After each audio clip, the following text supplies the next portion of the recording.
On était dans le Serengeti en compagnie de Stéphane Seremeta du Petit Futé. Maintenant, on va aller dans la planète entière. Oui, êtes-vous certain de bien connaître les phénomènes météorologiques ou les dangers écologiques qui guident notre belle planète? Si ce n'est pas le cas, le grand quiz Préservons la planète est fait pour vous. C'est un jeu. Bonjour Loïc Roosevelt. Bonjour Philippe, bonjour à tous. Et bonjour Laurent Romeshko. Bonjour tout le monde. Alors, ce jeu, il est fait pour les 7 à 77 ans, comme disait une chanson de Michel Sardou? Ouais, c'est ça.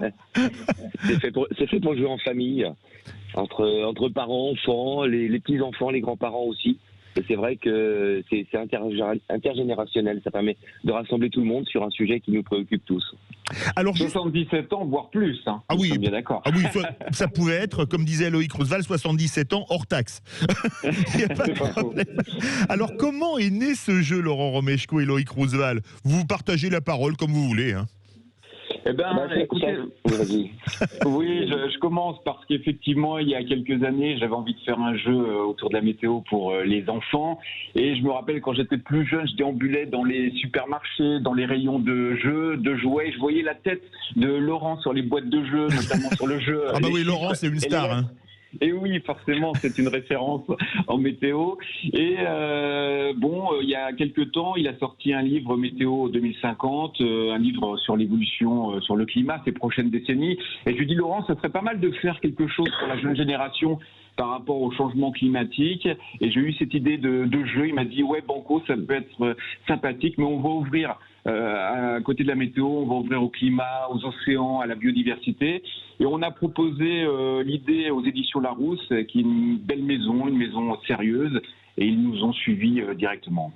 Et justement, oui, Laurent. Il a tout dit. Non, l'idée, c'est vrai que de le faire sous forme de jeu, c'est pas mal du tout, parce que c'est un sujet qui est inquiétant, la préservation du climat, qui est parfois aussi un petit peu anxiogène. Et là, ça permettait de faire quelque chose de plus léger, et donc, je l'espère, moi, de plus concernant peut-être. Alors justement, ce jeu, il n'est pas anxiogène, messieurs? Non, absolument pas. Absolument pas. Voilà, l'idée, c'est de sensibiliser la jeune génération et les parents au changement climatique, mais en s'amusant. C'est vrai qu'on a tendance, il a raison, Laurent, à culpabiliser un peu les gens parfois sur le tri, sur les déchets, sur la pollution. Et là, l'idée, c'est vraiment de sensibiliser tout le monde, mais en s'amusant, aussi bien entre amis ou en famille. C'est 250 quiz sous forme de QCM. Donc même si on n'a pas toujours les réponses, ça peut être facile de trouver la réponse ou des vrais ou faux. Alors justement, Laurent Romeshko, oui. Et est-ce que c'est un quiz, donc question en QCM, il y a combien de réponses à chaque fois?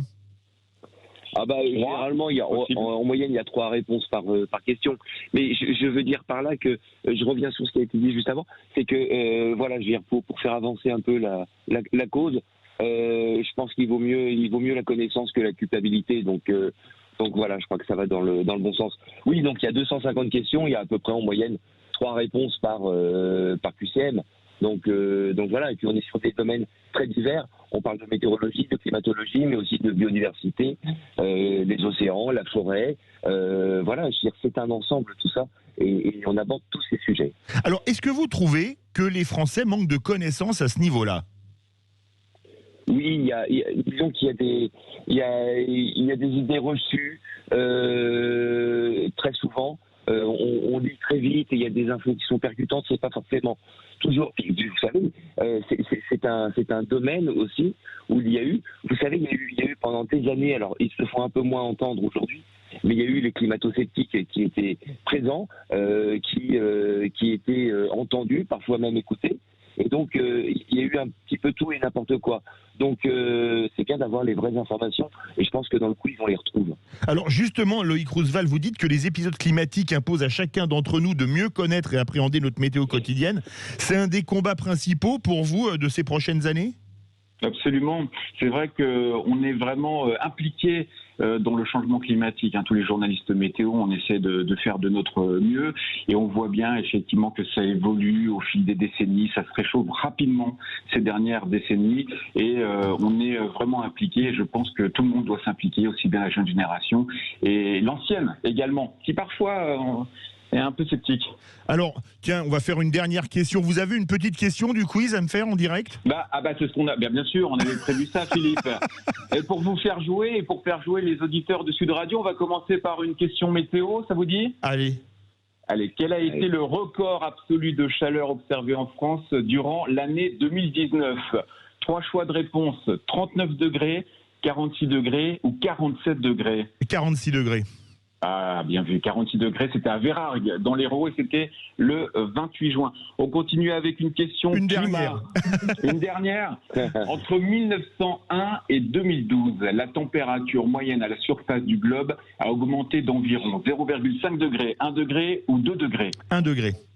1 degré, voilà, très fort. formidable. Il est très fort. Très fort. Bravo. Oh, bah, écoutez, c'est fabuleux. Et ben c'est un jeu génial pour les 7 ans TTC aux 77 ans hors taxe. Voilà. Le grand quiz Préservons la planète, c'est édité chez Larousse et c'est Loïc Roosevelt et Laurent Romeshko qu'on a eu le plaisir d'avoir ce matin dans le Grand Matin Week-end de Sud Radio. Et vraiment, c'est un super cadeau à 2 mois de Noël. Pensez-y. Merci beaucoup à vous. Dans quelques instants, merci à bon dimanche Merci, aussi. au revoir. Dans quelques instants, c'était il y a 80 ans, la naissance du roi Pelé. On en parlera avec Jacques Vendroux. Restez bien avec nous dans le Grand Matin Week-end de Sud Radio.